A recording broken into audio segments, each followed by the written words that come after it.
Hi. Something that's been on our mind a lot the last couple of weeks is the nation of Israel and what is going on over there. Now, I was thinking about preparing a timeline and an explanation and write out a lot of notes and everything to talk to you this today. But I just decided I'm just going to kind of talk off the cuff a little bit about my thoughts on what's going on in Israel. First of all, what we do know is that this is nothing new, that Israel has been under attack since 2,000 years before Christ. Israel has struggled from the time of Abraham in entering the Promised Land until the children of Israel, what we call the Israelite people, almost from their from their very formation, were taken into captivity in Egypt. Were forced into slavery for 400 years. After that, they grew to be a great nation under David the king. They faltered after that during the time of the prophets, and they faltered because of their own sin in many regards. But God was always faithful to the Israelite people. Now, are the Israelite people of the Bible the same as of the nation of Israel today? I'd say yes and no. These are different times now, obviously, so some things have changed, and it is a political entity, the nation of Israel, although it has strong spiritual roots. So I don't want to deny either one of those. We do know that a significant date was the year 1948. That's when the United Nations established Israel as a nation. It made the proclamation that Israel would become a nation, but Israel still had to fight a war, a physical war with the surrounding countries. Israel has been at war with Egypt, it's been at war with Jordan and Syria, and really all of the surrounding nations, because Israel was seen as they were seen as an intruder. They came in, they took over, the Palestinian people were displaced, and so on. I've run across some interesting reading lately, and I've looked up the term Palestine and where the phrase came from, the word Palestine. And it really comes from the word, basically the root Philistine, which we know that David fought against Goliath, was a Philistine. The Israelites fought against the Philistines and so on. So they've always been at odds in that region. There's no question about it. But as far as the modern and contemporary version of Israel and what's going on today, it's a very complicated issue. There's nothing simple about it. I used to think that, it was very simple. Israel, as Christians, we support Israel, and so on, until I visited Israel, and I realized that it's a very complicated issue that goes back many years, and that is that there's multiple groups who exist in that little tiny country of Israel. You look at a map, and Israel is just tiny. It's about 220 miles north to south. It's about 70 miles east to west. It's about the size of Nebraska, from the South Dakota border to the Kansas border, and from Lincoln to Iowa. That's about the size of Israel. So it's not a very big nation. It's a very powerful nation, largely because of the ally, the United States, who has helped establish Israel from the very beginning. He has always supported them and considers them a very important ally in the region. However, as far as who they are and what I discovered when I went to Israel, I want to get back to that theme. I'm going to ramble a little bit because I don't have any notes in front of me today.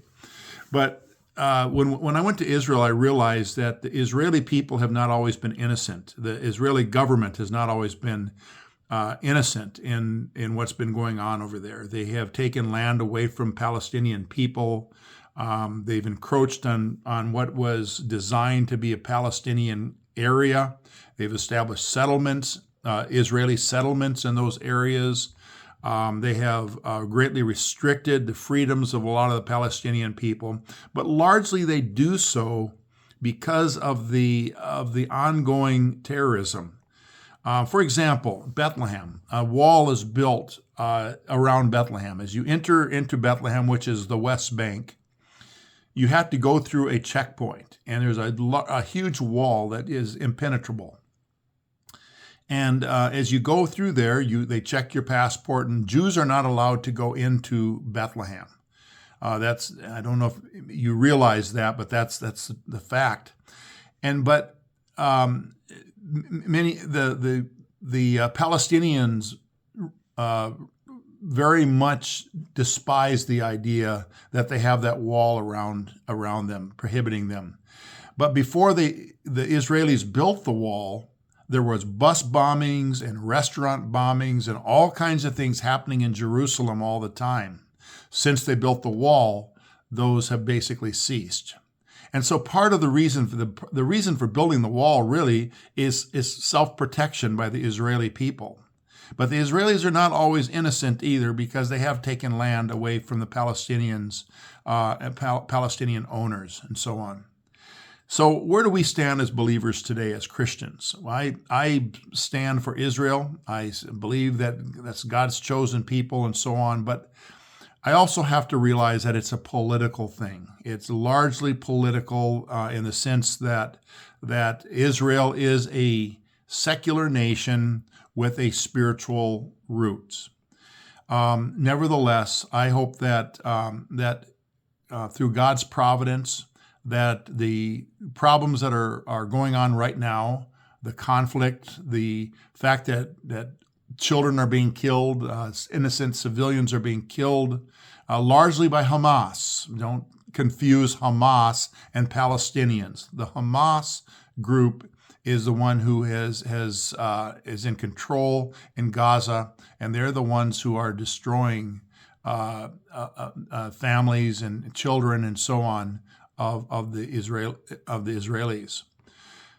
So where do we stand? We need to be praying for what's going on over there. Whatever your point of view, and I realize as I say this today, there's going to be many of you who will disagree with me, because there is all kinds of opinions as far as Israel and Palestine. Some of you will believe that there needs to be two states. Other ones believe that in a united Israel. And there's just all kinds of points of view. And you're not going to agree with me, and I'm probably not going to agree with you. But one thing we can agree on, it's a very complicated situation. And all we can do as Christians is to be praying for what is going on over there. So let's continue to pray for them, continue to realize that God's hand is at work. We're planning on going to Israel. We're all signed up, ready to go. On February 5th, we're supposed to leave. Whether that's going to happen, I have no idea. It's looking less and less likely that we'll be going, but that we'll have to delay that trip. But we don't know that yet. Things could turn around very quickly, and we could end up going, and we will be safe if we do go. We're part of a group that has a long track record of being very safe, looking after their customers. They've had a 50-year track record of having a presence right there in Jerusalem, an office in Jerusalem, and they take care of their clients very well. Well, that's my thoughts on the subject, and for whatever they're worth, may God bless you today. And be praying for Israel. Whatever is going on over there, remember that God is in control. Have a great day. Amen.